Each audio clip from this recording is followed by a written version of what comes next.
Hello everyone. आज हम फिर से हमने सीसैट का एक और लेक्चर लाया है। आज के टॉपिक में हम ब्लड रिलेशंस के बारे में पढ़ेंगे।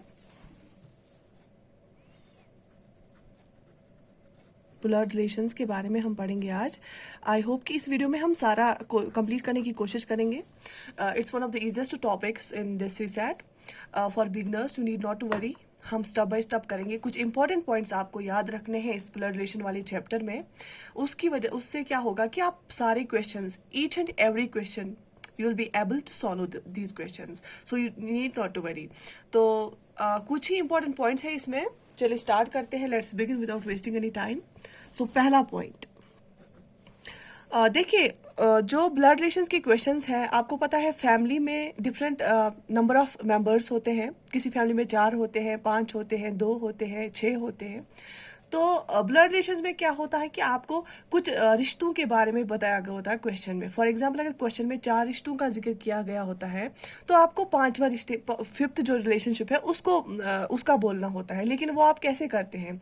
वो आप सिंपली डायग्राम बना के करते हैं। कुछ ही सेकेंड्स लगते हैं डायग्राम बनाने में और आपको डायग्राम से ही आंसर पता चलता है।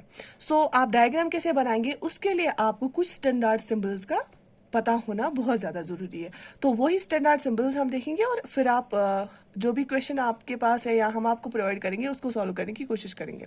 So let's begin. Point number 1, जब भी आपके क्वेश्चन में किसी भी मेल जेंडर की बात होगी तो आप उसको हमेशा हम मेल जेंडर को स्क्वायर से रिप्रेजेंट करते हैं। स्क्वायर से हम मेल जेंडर को रिप्रेजेंट करते हैं। Be it father, be it brother, be it son, be it grandfather और ग्रैंड सन। तो आपके वालिद साहब की बात की गई हो या आपके अंकल की बात की गई हो, आपके दादा नाना की बात की गई हो या आपके बेटे की बात की गई हो, तो उसमें उसको हम स्क्वायर से रिप्रेजेंट करते हैं। दूसरा पॉइंट, जब भी आपको फीमेल जेंडर की बात आती है तो उसको हम सर्कल से रिप्रेजेंट करते हैं। फीमेल जेंडर को हम सर्कल से रिप्रेजेंट करते हैं। बीट डॉटर हो, आप मदर हो, जिस सिस्टर हो, आंटी हो, जो भी हो, आंट, मैटरनल आंट हो, कुछ भी जो भी फीमेल जेंडर है उसको हम सर्कल से रिप्रेजेंट करते हैं। ठीक। फॉर एग्जाम्पल, अगर आपको अब आपको एक बात की ध्यान रखनी है यहाँ पे। अगर आप करंट जनरेशन की बात कर रहे हैं, दैट मीन्स आप, आपके भाई, आपके कजन्स, आपके हस्बैंड, आपकी वाइफ, आपकी सिस्टर, तो ये एक ही लेवल पे आएगा। हमेशा याद रखिए कि वो करंट जनरेशन है वो एक लेवल पे आएगी। फॉर एग्जाम्पल, यहाँ पे आप है मेल जेंडर वाले, उसके बाद उसकी सिस्टर की बात की गई हो, वो भी दाएं या बाएं एक ही लेवल पे आएंगी, क्योंकि because they are from the current generation, they are from the same generation. तो अगर आपके सन की बात की गई हो, वो आपसे नीचे वाली जनरेशन में आएगा, तो आपकी जनरेशन के में वो नहीं आएगा, क्योंकि आपका बेटा आपकी बाद वाली जनरेशन से होगा। वैसे ही अगर आपके फादर के बारे में बात की गई हो, वो बिल्कुल ऊपर आएगा, क्योंकि आपसे पहले वाली जनरेशन से है वो। तो ये एक जनरेशन का कॉन्सेप्ट आपको समझना है। फॉर एग्जाम्पल, अगर ब्रदर और सिस्टर की बात की गई हो, उसको हम कैसे रिप्रेजेंट करते हैं? ब्रदर को स्क्वायर से और सिस्टर को सर्कल से, बीच में एक ये link, this is brother and sister वाला ये है। 4th पॉइंट, अगर और सिस्टर है ऐसे, सिस्टर और सिस्टर। अच्छा, तो अगर आप ब्रदर और सिस्टर को ऐसे रिप्रेजेंट करते हैं, अगर आप हस्बैंड एंड वाइफ हैं तो उसको कैसे करेंगे आप? This is square, this is circle और बीच में आप एरो मार्क लगाएंगे, तो this is husband and wife. Because ये डिफरेंट लग रहा है ना, इससे सिंपल हम लिंक कर रहे हैं, इसमें एरो मार्क लगा रहे हैं। ठीक है। तो अगर आपको फॉर एग्जांपल फादर एंड सन है, आपको पता है कि ये 2 डिफरेंट जनरेशन है, फादर पहली वाली जनरेशन और सन दूसरी वाली जनरेशन है, तो हम फादर को ऊपर लगाएंगे स्क्वायर, सन भी मेल ही है तो उसको स्क्वायर नीचे आएगा। This is father and this is son. ठीक है। 6th point, this is 7th point. अगर आप मदर एंड सन की बात आती है तो सर्कल से मदर रिप्रेजेंट होगी, सन उसके नीचे आएगा, स्क्वायर। ठीक। इसी तरह अगर फादर और डॉटर है, फादर ऊपर स्क्वायर आएगा, डॉटर नीचे सर्कल आएगा, this is father, this is daughter. And 9th, अगर मदर एंड डॉटर है, ऊपर भी सर्कल नीचे भी circle, this is mother and this is daughter.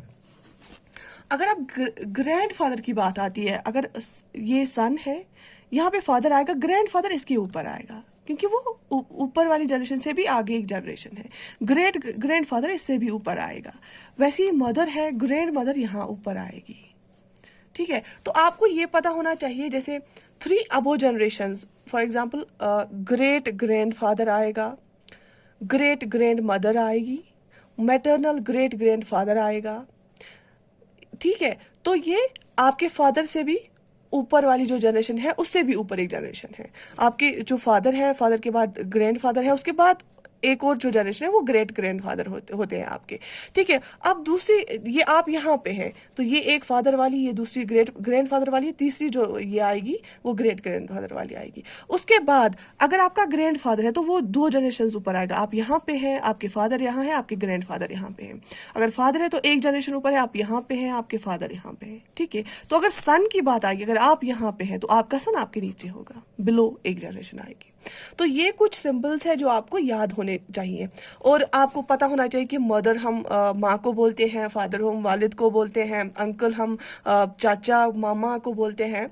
तो ये सारी चीज़ें आपको पता होनी चाहिए।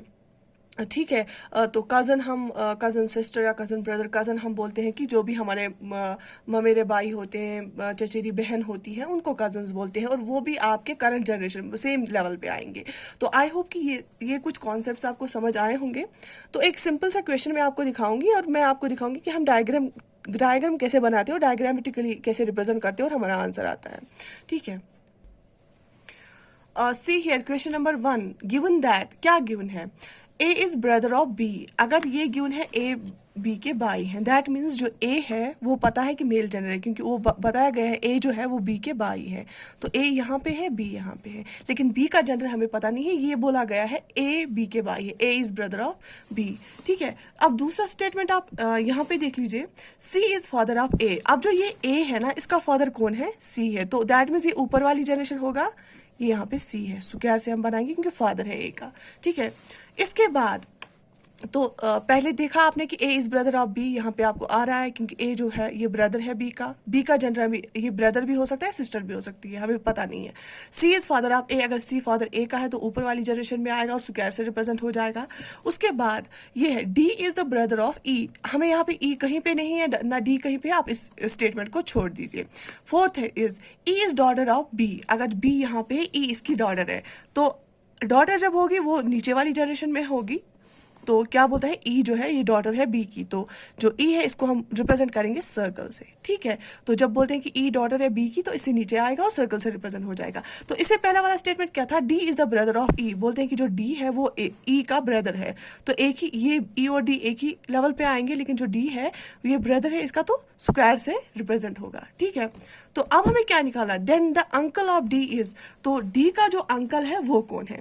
पहले बोला गया था जो ए है ये ब्रदर है बी का, तो हमने स्क्वायर बनाया और एक ही लेवल पे रखा इनको। उसके बाद बताया गया था जो सी है वो फादर है ए का, तो हमने एक लेवल ऊपर रखा, इसको स्क्वायर से रिप्रेजेंट किया। उसके बाद बोला गया था जो ई है वो डॉटर है बी की, तो हमने इसको नीचे रखा और सर्कल से रिप्रेजेंट किया। उसके बाद बोला गया था जो डी है वो ब्रदर है ई का, तो हमने स्क्वायर से रिप्रेजेंट किया और सेम लेवल पे रखा। अब हमें क्वेश्चन बोलता है कि डी का जो अंकल है वो कौन है। तो आप यहाँ पे देख सकते हैं ये ब्रदर सिस्टर है, इनकी जो इनका जो फादर और मदर हम बोल सकते हैं, क्योंकि इसका जेंडर हमें पता नहीं है और हमें पता करने की जरूरत भी नहीं है क्योंकि क्वेश्चन पूछता ही नहीं है। तो जो डी और ई है इसका जो पेरेंट है वो बी है और बी का भाई ए है। जो हमारे पेरेंट का भाई होता है, चाहे मदर का भाई हो चाहे फादर का भाई हो, उसको हम क्या बोलते हैं, उसको हम अंकल बोलते हैं। दैट मीन्स जो ए है, ए इज द राइट आंसर। जो ए है वो क्या है, ये आंसर है, वो अंकल है डी का। ई का भी अंकल है, डी का भी अंकल। क्वेश्चन हमें पूछता है कि डी का अंकल को है, वो है ए। आई होप ये आपको समझ आया होगा। ऐसे ही बाकी क्वेश्चंस भी करने हैं। एक और क्वेश्चन हम यहाँ पे देखें, इजी वाला देखेंगे पहले। L is the father of N and P, बोलते हैं कि जो एल है वो फादर है एन और पी के। एन यहाँ पे है, पी यहाँ पे, दैट मीन्स सेम लेवल पे होंगे। इनका फादर कौन है, एल है, दैट मीन्स मेल जेंडर आएगा। ठीक है, इनका जेंडर हमें पता नहीं है क्योंकि एन और पी 2 सिस्टर्स भी हो सकती है, एन और पी 2 ब्रदर्स भी होती है, ब्रदर एंड सिस्टर भी हो सकता है। तो बोलते हैं जो एल है वो फादर है किसका, एन और पी का, तो एल हमने ऊपर रखा है और इसका जो स्क्वायर रखा है सिंपल। ठीक है, उसके बाद बोलता है P is the son of L, जो पी है वो एल का सन है, दैट मीन्स पी भी क्या है, स्क्वायर से हम रिप्रेजेंट करेंगे क्योंकि ये सन है इसका। ठीक है, तो ऐसे आएगा, इसका सन है। उसके बाद but N is not the son of L, जो एन है वो एल का सन नहीं है। पहले बोलता है कि ये फादर दोनों का है, लेकिन पी है इसका बेटा, लेकिन एन का बोला है कि ये बेटा नहीं है। तो how is N related to L, तो एन कैसे रिलेट है एल के साथ। तो अगर ये एल इनका फादर है, लेकिन बोलता है पी सन है, लेकिन एन इसका बेटा नहीं है, तो अगर बेटा नहीं है तो फिर बेटी है, तो इसको हम सर्कल से represent. How is is related, it is daughter. ये आंसर है। ठीक है, ये बहुत ही सिंपल क्वेश्चन है। डायग्राम आप बनाएंगे, बिल्कुल भी टाइम नहीं लगता है। बस आपको ये सिंबल्स याद रखने हैं और जनरेशन्स का याद रखने हैं कि जो ग्रेट फादर है वो कहाँ पे रखना है, ग्रैंड फादर कहाँ पे रखना है, फादर कहाँ पे रखना है, तो ऐसी सन कहाँ पे रखना है, ग्रैंड सन कहाँ पे रखना है, नीस कहाँ पे रखनी है। ऐसे ही एक और क्वेश्चन देखिए, यहाँ पे question number 7, a man has 2 wives A and B. एक आदमी की 2 बीवियां हैं A and B. For example ये यहाँ पे हम मैन को रिप्रेजेंट करेंगे बीट एम, ठीक है, बिकॉज ही इज मेल। तो 2 वाइव्स है, तो यहाँ से भी हम एक ही इस लेवल पे आएंगे, दोनों के साथ एरोज ही आएंगे क्योंकि रिलेशन इज हस्बैंड वाइफ। तो यहाँ पे एक आएगा, यहाँ पे ए आएगा और यहाँ पे बी आएगा। ठीक है, उसके बाद ए इज सनी स्टॉप मदर। जो ए है ये इनका बेटा, एक सन, इनका नाम से ही पता चलता है बेटा है जो ये है, ये सनी है। तो इसकी जो ए है ना, ये स्टॉप मदर है। दैट मीन्स ये इसकी माँ नहीं है, स्टॉप मदर है। तो फिर बोलते हैं कि how is Sunny related to B. तो बी के साथ कैसे रिलेटेड है? देखो दोनों की ये वाइव्स है इनकी, तो ये इसकी माँ नहीं है। बोलते हैं कि जो ये है ये स्टॉप मदर है इसकी। दैट मीन्स कि जो ये और ये है इनका बच्चा है सनी। तो बी है मदर इसकी। तो क्या रिलेशन है? मदर की रिलेशन है। फिर से रिपीट करूंगी कि एक क्वेश्चन बोलता है कि जो एक आदमी है उसकी 2 बीवियां हैं ए और बी। तो हमने जो एक ही लेवल पे रखा है, इनको एरो मार्क करता है कि this is husband wife relationship. तो एक को यहाँ से रखा, एक बीवी को यहाँ से रखा। उसके बाद बोलते हैं कि इनका एक बच्चा है, इनका एक बेटा है सनी। ठीक है, उसको हम नीचे रखा क्योंकि इनके नीचे ही जनरेशन आएगी। उसके बाद बोलते हैं कि जो ए है वो उसकी स्टॉप मदर है। अगर ये इसकी स्टॉप मदर है, दैट मीन्स कि जो दूसरी वाइफ है इसकी, वही इसकी मदर होगी। तो इस लॉजिक से हम क्वेश्चंस को सॉल्व करते हैं। आई होप आपको वीडियो अच्छा लगा होगा। अगर आपको कोई भी क्वेरी है, कोई भी कंफ्यूजन है, if still there is any confusion related to anything in this topic, so do let me know. Write in the comment section. Your comments are always welcome. So take care. God bless you. All the best.